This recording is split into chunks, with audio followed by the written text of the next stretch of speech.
Didn't ask who I was. I didn't need to. He studied her, truly studied her, like measuring the weight of her soul. Most people would have asked for something by now. I don't ask for help, Maria said. I survive. He nodded slowly. That's why I'm here. She didn't understand yet.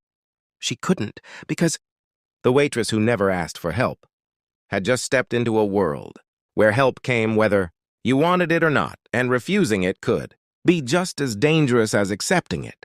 Behind the tinted glass, men waited. Phones buzzed. Orders were ready, and the Mafia boss had found the one person in the city who treated him like a man instead of a legend. The city had a way of pretending nothing ever changed, even when everything did. Maria walked home that night with the same tired steps, the same keys clenched between her fingers, but the world felt alert. Cars slowed as they passed her. Footsteps echoed just a little too evenly behind her, then vanished. She told herself she was imagining things. She had survived by trusting her instincts, but she had also survived by not panicking over shadows. Still, when she reached her apartment door, she locked it twice and leaned against it longer than usual, breathing in the silence like it might explain itself. By morning, the homeless man was gone. Not just gone from the street, gone from the city.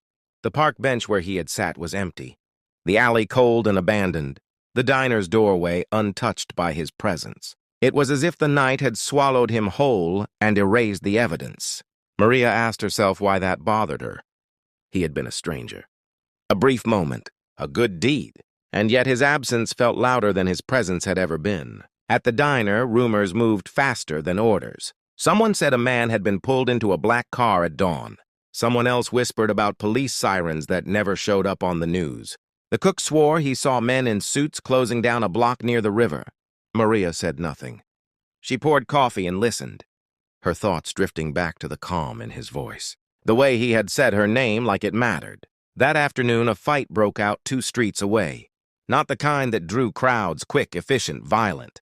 By the time anyone noticed, it was already over. By evening, 3 men who had made their living intimidating others had vanished without explanation.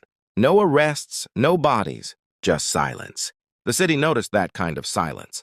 Maria felt it in the way people lowered their voices when they passed her, in the way the manager suddenly offered her an extra shift and apologized for past behavior, in the way the landlord left a note on her door saying rent could wait. None of it made sense. She hadn't asked for favors. She hadn't made calls. She hadn't even used the number on the card.